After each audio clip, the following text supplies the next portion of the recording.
Amruthaveni lice kit presents daily news പ്രഭാത വാർത്തകൾ powered by Pulimoottil silks KSFE in association with Joy Alukkas.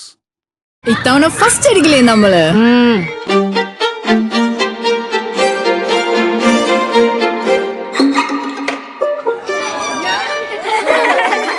കുട്ടികൾക്കൊക്കെ pain ശല്യം ഉണ്ടാകും. അതുകൊണ്ട് ലൈസ് കിറ്റ് ഉപയോഗിച്ച് ക്ലാസ്സിൽ വരാൻ പ്രത്യേക ശ്രദ്ധിക്കണം. ലൈസ് കിറ്റ് ലൈസ് റിമൂവർ പെയിൻ ശല്യത്തിൽ നിന്നും ഉടനടി ആശ്വാസം.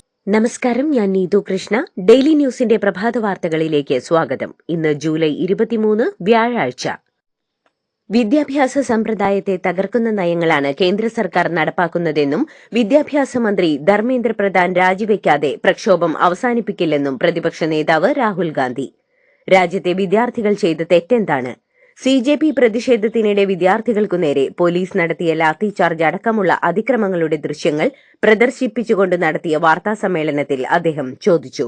ഇന്ത്യൻ വിദ്യാഭ്യാസം അഴിമതി നിറഞ്ഞതായി മാറിയെന്നും വിദ്യാർത്ഥികൾക്കും വിശ്വാസം നഷ്ടപ്പെട്ടെന്നും രാഹുൽ പറഞ്ഞു. പ്രതിഷേധിച്ചവർക്കെതിരായ കേസുകൾ പിൻവലിക്കണമെന്നും വിദ്യാർത്ഥികളെ പോലീസ് തല്ലിച്ചതയ്ക്കരുതെന്നും സോനം വാങ്ചുക് വീഡിയോ സന്ദേശത്തിൽ ആവശ്യപ്പെട്ടു. ഈ ആവശ്യങ്ങളിൽ തീരുമാനമായാൽ മാത്രമേ നിരാഹാരം അവസാനിപ്പിക്കൂ. നീറ്റ് വിഷയത്തിൽ പാർലമെന്റിൽ ചർച്ച നടത്താമെന്നും വിദ്യാഭ്യാസ മന്ത്രി ധർമ്മേന്ദ്ര പ്രധാനെ മാറ്റുന്ന കാര്യം ആലോചിക്കാമെന്നും സർക്കാർ അറിയിച്ചിരുന്നു. വിഷയവുമായി ബന്ധപ്പെട്ട് ആത്മഹത്യ ചെയ്ത വിദ്യാർത്ഥികളുടെ കുടുംബങ്ങൾക്ക് സഹായധനം നൽകണമെന്നും അദ്ദേഹം ആവശ്യപ്പെട്ടു. വഖഫ് ബോർഡിൽ മുസ്ലിങ്ങളല്ലാത്ത 2 അംഗങ്ങളെ ഉൾപ്പെടുത്തണമെന്ന കേന്ദ്ര നിയമം നടപ്പാക്കാമെന്ന് LDF സർക്കാരും നിലവിലുള്ള വഖഫ് ബോർഡും നിലപാടെടുത്തിരുന്നുവെന്ന് മുഖ്യമന്ത്രി VD സതീശൻ. ബോർഡ് പുനഃസംഘടന നടത്തുമ്പോൾ അമുസ്ലിം അംഗങ്ങളെ ഉൾപ്പെടുത്താമെന്ന് സർക്കാർ കോടതിയെ അറിയിച്ചു. നിലവിലുള്ള ബോർഡിൽ 2 പേരെ ഉൾപ്പെടുത്തുന്നതിന് പകരം പൂർണ്ണ പുനഃസംഘടന നടത്തും. പിണറായി സർക്കാർ പുറത്തിറക്കിയ ഉത്തരവിലും മുസ്ലിമുകളല്ലാത്ത 2 പേരെ പിന്നീട് നിയമിക്കുമെന്ന് വ്യക്തമാക്കിയിരുന്നെന്ന് മുഖ്യമന്ത്രി VD സതീശൻ വിശദീകരിച്ചു. വഖഫ് ബോർഡിൽ മുസ്ലിമുകളല്ലാത്ത 2 പേരെ ഉൾപ്പെടുത്തി പുനഃസംഘടിപ്പിക്കാൻ LDF തീരുമാനിച്ചിരുന്നെന്ന മുഖ്യമന്ത്രി VD സതീശന്റെ വാദം കള്ളമാണെന്ന് CPM കേന്ദ്ര കമ്മിറ്റി അംഗം P രാജീവ്. നിലവിൽ വഖഫ് ബോർഡിലെ 2 ഒഴിവുകൾ സുപ്രീം കോടതിയുടെ പരിഗണനയിലുള്ളതിനാലാണ് LDF സർക്കാർ ഒഴിച്ചിട്ടത്. അല്ലാതെ അമുസ്ലിം അംഗങ്ങൾക്കാണെന്ന് എവിടെയും പറഞ്ഞിട്ടില്ലെന്നും അദ്ദേഹം വ്യക്തമാക്കി. വനിതകൾക്ക് മാത്രമായി KSRTC പരീക്ഷണാടിസ്ഥാനത്തിൽ പിങ്ക് ബസ് സർവീസുകൾ ഇന്ന് ആരംഭിക്കും. തിരുവനന്തപുരം ടെക്നോ പാർക്ക് റൂട്ടിലാണ് രാത്രികാല പിങ്ക് ബസ് സർവീസ് ആരംഭിക്കുന്നത്. സർക്കാരിന്റെ 100 ദിന കർമ്മ പരിപാടികളുടെ ഭാഗമായിട്ടുള്ള പദ്ധതിയുടെ ഉദ്ഘാടനം ഉച്ചയ്ക്ക് 1 മണിക്ക് തിരുവനന്തപുരം സെൻട്രൽ ഡിപ്പോയിൽ ഗതാഗത മന്ത്രി CP ജോൺ നിർവഹിക്കും. നീറ്റ് പരീക്ഷാ ക്രമക്കേടിനെതിരെ സമരം ചെയ്ത പ്രതിപക്ഷ നേതാവ് രാഹുൽ ഗാന്ധി ഉൾപ്പെടെയുള്ള MPമാരെ കൈയേറ്റം ചെയ്തതിൽ പ്രതിഷേധിച്ച് ഇന്ന് സംസ്ഥാന വ്യാപകമായി വിദ്യാഭ്യാസ ബന്ദിന് ആഹ്വാനം ചെയ്ത് KSU. നരേന്ദ്രമോദിയുടെ കോലം കത്തിക്കാനും ജില്ലാ കേന്ദ്രങ്ങളിൽ പ്രതിഷേധ പ്രകടനങ്ങൾ നടത്താനും KSU സംസ്ഥാന പ്രസിഡന്റ് അലോഷ്യസ് സേവ്യർ ആഹ്വാനം ചെയ്തു. CPIയുടെ വിദ്യാർത്ഥി സംഘടനയായ AISFും ഇന്ന് വിദ്യാഭ്യാസ ബന്ദിന് ആഹ്വാനം ചെയ്തിട്ടുണ്ട്. SFI നാളെ അഖിലേന്ത്യാ പണിമുടക്കിനാണ് ആഹ്വാനം ചെയ്തിട്ടുള്ളത്. സർക്കാർ ആശുപത്രികളിൽ DYFI നടത്തുന്ന സൌജന്യ ഭക്ഷണ വിതരണത്തെ അഭിനന്ദിച്ച് മുഖ്യമന്ത്രി VD സതീശൻ. ഭക്ഷണം കൊടുക്കുന്നത് നല്ല കാര്യമാണ്, മറ്റുള്ളവരും ഇത് മാതൃകയാക്കണം. വല്ലാതെ രാഷ്ട്രീയവൽക്കരിക്കാതെയും ആശുപത്രിയിലെ സ്ഥലങ്ങൾ കയ്യേറാതെയും ഭക്ഷണ വിതരണം നടത്തണം. ആശുപത്രിക്കകത്ത് ചില സ്ഥലങ്ങൾ കയ്യേറുന്നത് അംഗീകരിക്കാനാവില്ലെന്ന് ആരോഗ്യമന്ത്രി വ്യക്തമാക്കിയിട്ടുണ്ടെന്നും അദ്ദേഹം പറഞ്ഞു. വിദ്യാഭ്യാസ മേഖലയിൽ ലഭിക്കാനുള്ള 1500 കോടി തരണമെന്ന് കേന്ദ്ര സർക്കാരിനോട് കേരളം ആവശ്യപ്പെട്ടു. വിദ്യാഭ്യാസ മന്ത്രിമാരുടെ യോഗത്തിലാണ് മന്ത്രി N ഷംസുദ്ദീൻ SSK ഇനത്തിൽ ലഭിക്കാനുള്ള തുക ആവശ്യപ്പെട്ടത്. PM ശ്രീ പദ്ധതിയുമായി ഈ തുക കൂട്ടിക്കുഴയ്ക്കരുതെന്നും PM പോഷൻ പദ്ധതിയിൽ കേരളം സഹകരിക്കാമെന്നും മന്ത്രി ഷംസുദ്ദീൻ പറഞ്ഞു.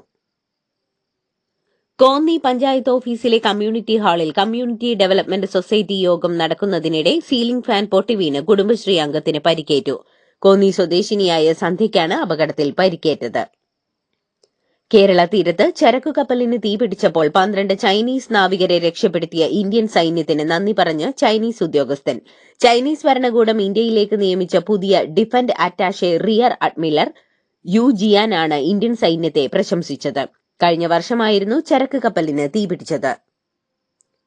Thiruvananthapuram corporation BJP. Councillor R. സുഗതന് നെടുമങ്ങാട് സെക്കൻഡ് ക്ലാസ് മജിസ്ട്രേറ്റ് കോടതി ജാമ്യം അനുവദിച്ചു. വട്ടിയൂർക്കാവ് പോലീസ് സ്റ്റേഷനിലെ 2 കേസുകൾക്കാണ് ജാമ്യം അനുവദിച്ചത്. അതേസമയം കാപ്പ കേസ് ഉള്ളതിനാൽ സുഗതന് ജയിലിൽ തന്നെ തുടരേണ്ടി വരും. തിരുവനന്തപുരത്തെ കെ.പി.സി.സി. ആസ്ഥാനത്തേക്ക് ബി.ജെ.പി. നടത്തിയ മാർച്ചിൽ സംഘർഷം. പ്രതിഷേധത്തിനിടെ ബി.ജെ.പി. സംസ്ഥാന അധ്യക്ഷൻ രാജീവ് ചന്ദ്രശേഖർ എം.എൽ.എക്ക് നേരെയും പോലീസ് ജലപീരങ്കി പ്രയോഗിച്ചു. കുമ്മനം രാജശേഖരൻ, തിരുവനന്തപുരം ഡെപ്യൂട്ടി മേയർ ആശാനാഥ് തുടങ്ങിയ നേതാക്കളും സമരത്തിനുണ്ടായിരുന്നു. കെ.പി.സി.സി. ആസ്ഥാനത്തേക്ക് ബി.ജെ.പി. നടത്തിയ മാർച്ച് പ്രകോപനപരമാണെന്ന് കെ.പി.സി.സി. അധ്യക്ഷൻ സണ്ണി ജോസഫ്. കേന്ദ്ര സർക്കാരിനെതിരായ ജനരോഷം മറയ്ക്കാനുള്ള ശ്രമമാണിതെന്നും ഇത്തരം പ്രകോപനങ്ങളെ കോൺഗ്രസ് രാഷ്ട്രീയമായി നേരിടുമെന്നും അദ്ദേഹം വ്യക്തമാക്കി.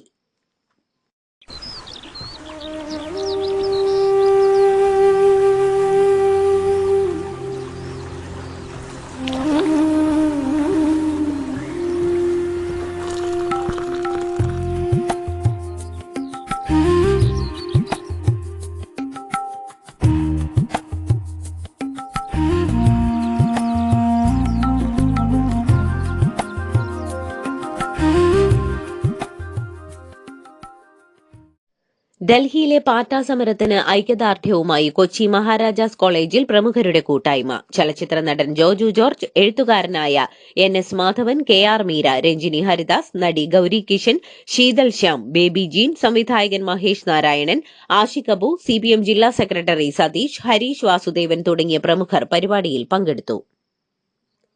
ജന്തർ മന്ദറിൽ നടക്കുന്ന പ്രതിഷേധങ്ങളിൽ സിജെപിക്ക് പിന്തുണയുമായി നടൻ ദുൽഖർ സൽമാൻ. സോഷ്യൽ മീഡിയയിൽ പങ്കുവച്ച കുറിപ്പിൽ സമരക്കാരെ കേൾക്കണമെന്നും വിദ്യാർത്ഥികൾ ജീവനൊടുക്കുന്നത് വേദനിപ്പിക്കുന്നുവെന്നും സ്വപ്നങ്ങളും ലക്ഷ്യങ്ങളുമുള്ള മനുഷ്യർ കരുണയും ബഹുമാനവും അർഹിക്കുന്നുവെന്നും താരം പറഞ്ഞു. സിജെപി സമരത്തിന് പിന്തുണ പ്രഖ്യാപിച്ച നടൻ ടൊവിനോ തോമസിന്റെ ഇരിങ്ങാലക്കുടയിലെ വീടിനു മുന്നിൽ യുവമോർച്ച പ്രതിഷേധിച്ചു. വിദ്യാഭ്യാസ രംഗത്തെ ക്രമക്കേടുകൾക്കെതിരെ ഡൽഹിയിൽ നടക്കുന്ന സമരത്തെ അനുകൂലിച്ചതിനാണ് പ്രതിഷേധം. പണം വാങ്ങി സിജെപി സമരത്തിന് പോയെന്ന് ആക്ഷേപിച്ച ബി.ജെ.പി. നേതാവ് ബി. ഗോപാലകൃഷ്ണൻ ആരാണെന്ന് രഞ്ജിനി ഹരിദാസ്. അങ്ങനെ ഒരാളെ കേട്ടിട്ടില്ലെന്ന് പരിഹസിച്ച രഞ്ജിനി ഹരിദാസ് എത്ര പണമാണ് വിദേശത്തുനിന്ന് കിട്ടിയതെന്നും പറയണമെന്നാവശ്യപ്പെട്ടു. തനിക്ക് 2 ദിവസം സ്റ്റേജ് ഷോ ഇല്ലായിരുന്നു, അതുകൊണ്ടാണ് പോയതെന്നും രഞ്ജിനി പരിഹസിച്ചു.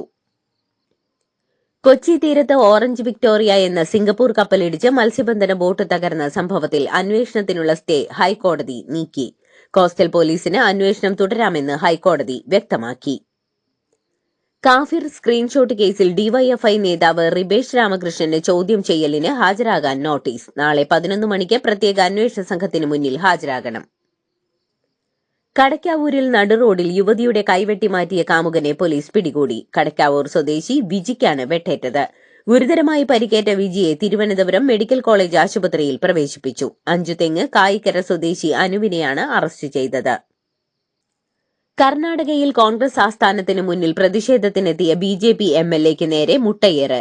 ബി.പി. ഹരീഷ് എം.എൽ.എക്ക് നേരെയാണ് കോൺഗ്രസ് പ്രവർത്തകർ മുട്ടയെറിഞ്ഞത്. കോൺഗ്രസ് പ്രവർത്തകർ തന്നെ മർദ്ദിച്ചതായും ഹരീഷ് ആരോപിച്ചു. സിജെപിയുടെ നേതൃത്വത്തിലുള്ള വിദ്യാർത്ഥി പ്രക്ഷോഭത്തിനെതിരെയുള്ള പോലീസ് അതിക്രമങ്ങൾക്കെതിരെ പാർലമെന്റിൽ ആഞ്ഞടിച്ച് സമാജ്വാദി പാർട്ടി അധ്യക്ഷൻ അഖിലേഷ് യാദവ്. ഇന്നലെ പാർലമെന്റിൽ പ്രതിപക്ഷ പ്രതിഷേധങ്ങൾക്ക് നേതൃത്വം നൽകിയാണ് അദ്ദേഹം പോലീസ് നടപടിയെ ചോദ്യം ചെയ്തത്.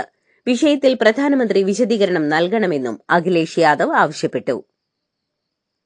ഡൽഹിയിൽ പോലീസ് അതിക്രമങ്ങളെ ചോദ്യം ചെയ്തുള്ള ഹർജികളിൽ കേന്ദ്ര സർക്കാരിന്റെയും ഡൽഹി പോലീസിന്റെയും പ്രതികരണം തേടി ഡൽഹി ഹൈക്കോടതി. 4 ആഴ്ചയ്ക്കുള്ളിൽ മറുപടി നൽകണമെന്നും കോടതി ആവശ്യപ്പെട്ടു. സംഭവവുമായി ബന്ധപ്പെട്ട ദൃശ്യങ്ങൾ സൂക്ഷിക്കണമെന്നും കോടതി നിർദ്ദേശിച്ചിട്ടുണ്ട്. ഹർജി സെപ്റ്റംബർ 11 പരിഗണിക്കും. ആരുടെയും ഓഫീസിലോ വീട്ടിലോ ചർച്ചയ്ക്ക് പോകില്ലെന്ന് സിജെപി വക്താക്കൾ.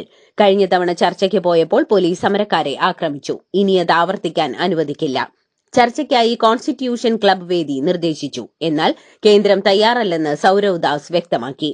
നിഷ്പക്ഷമായ വേദിയിൽ മാത്രമേ ചർച്ച നടത്തൂവെന്നും അദ്ദേഹം പറഞ്ഞു.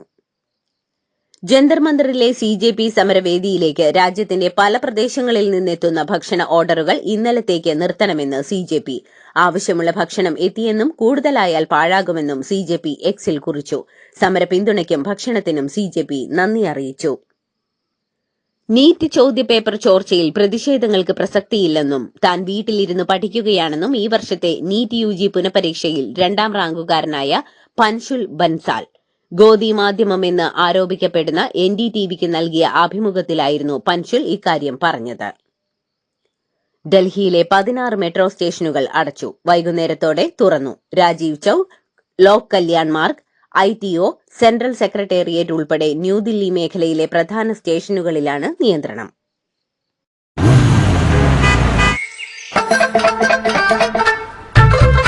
എല്ലാവർക്കും വന്നു ഡാൻഡ്രഫ്, എന്തു ചെയ്യും ചേട്ടാ? പേടിക്കണ്ട, ഇവിടുണ്ടല്ലോ ഡാൻഡ്രോഫിറ്റിൻ ഓയിൽ. ഉടനടി മാറും താരൻ, ഉപയോഗിക്കൂ വേഗം. അമൃത്വേനി ഡാൻഡ്രോക്വെറ്റ്, ദി അൾട്ടിമേറ്റ് ഡാൻഡ്രഫ് സൊല്യൂഷൻ. വിദ്യാർത്ഥികളുടെ പ്രശ്നം രാഷ്ട്രീയവൽക്കരിക്കരുതെന്ന് കേന്ദ്രമന്ത്രി JP നദ്ദ. കോൺഗ്രസ് ഭരിക്കുന്ന ഹിമാചൽ പ്രദേശിലും ഛത്തീസ്ഗഡിലും ചോദ്യപേപ്പർ ചോർന്നിരുന്നു. തമിഴ്നാട്ടിലും പഞ്ചാബിലും ബംഗാളിലുമൊക്കെ പേപ്പർ ചോർന്നു. കേരളത്തിൽ PSC പരീക്ഷാ പേപ്പർ ചോർന്നു. പിന്നെ എന്തുകൊണ്ട് കോൺഗ്രസ് കേന്ദ്ര സർക്കാരിനെ മാത്രം വിമർശിക്കുന്നുവെന്ന് JP നദ്ദ വാർത്താസമ്മേളനത്തിൽ ചോദിച്ചു. ജമ്മു കാശ്മീരിൽ ഭീകരാക്രമണത്തിൽ പോലീസുകാരന് വീരമൃത്യു. ജമ്മു കാശ്മീർ പോലീസിലെ ഹെഡ് കോൺസ്റ്റബിളായ ആഷിഖ് ഹുസൈൻ ഖുറേഷിയാണ് ഭീകരരുടെ വെടിയേറ്റ് മരിച്ചത്. അനന്തനാഗിലെ ലാൽ ചൌക്കിലായിരുന്നു ഭീകരാക്രമണം. അമർനാഥ് യാത്രയുടെ സുരക്ഷയുടെ ഭാഗമായി ഡ്യൂട്ടിയിലുണ്ടായിരുന്ന പോലീസ് സംഘത്തിന് നേരെയാണ് ഭീകരർ വെടിവെച്ചത്. സൈന്യം ഈ പ്രദേശം വളഞ്ഞിട്ടുണ്ട്. പ്രധാനമന്ത്രിയുടെ വസതിക്ക് മുന്നിൽ ഇന്നലെ കോൺഗ്രസ് ഒറ്റയ്ക്ക് പ്രതിഷേധം നടത്തിയതിൽ ഇന്ത്യ സഖ്യയോഗത്തിൽ വിമർശനം. തങ്ങളുമായി ആലോചിക്കാതെയും അറിയിക്കാതെയും പ്രതിഷേധം നടത്തിയതിൽ കോൺഗ്രസ് ഇതര കക്ഷികൾ തങ്ങളുടെ കടുത്ത അമർഷം അറിയിച്ചു.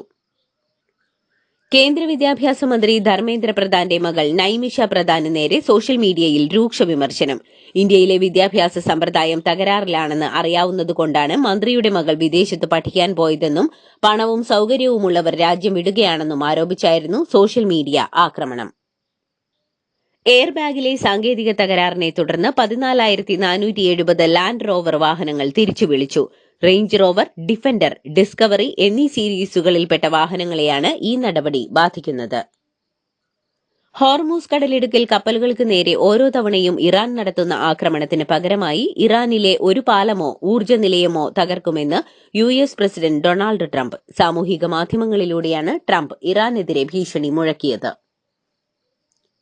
ഉക്രൈനിൽ ആഭ്യന്തര രാഷ്ട്രീയ സൈനിക തലങ്ങളിൽ വൻ അഴിച്ചുപണി. പ്രതിരോധ മന്ത്രിക്ക് പിന്നാലെ യുക്രൈന്റെ സൈനിക മേധാവി ഒലക്സാണ്ടർ സിർസ്കിയെയും പ്രസിഡന്റ് വ്ളോദിമിർ സെലൻസ്കി പുറത്താക്കി. ജനറൽ മൈക്കലോ ദ്രപതിയാണ് ഉക്രൈന്റെ പുതിയ സൈനിക മേധാവി. നേരത്തെ ജനപ്രിയനായ പ്രതിരോധ മന്ത്രി മിഖൈലോ ഫെഡറോവിനെ സെലൻസ്കി പുറത്താക്കിയത് പ്രതിഷേധത്തിന് ഇടയാക്കിയിരുന്നു. ഇന്ത്യൻ ദേശീയ സുരക്ഷാ ഉപദേഷ്ടാവ് അജിത് ഡോവൽ സൌദി അറേബ്യയിൽ ഔദ്യോഗിക സന്ദർശനം നടത്തി. ഊർജ്ജ സുരക്ഷ, വിതരണ ശൃംഖല, അന്താരാഷ്ട്ര ജലപാതകളുടെ സുരക്ഷ തുടങ്ങിയ വിഷയങ്ങളിൽ സൌദി ഉന്നതരുമായി അദ്ദേഹം ചർച്ച നടത്തി. ഉഭയകക്ഷി ബന്ധം ശക്തമാക്കാൻ ധാരണയായി.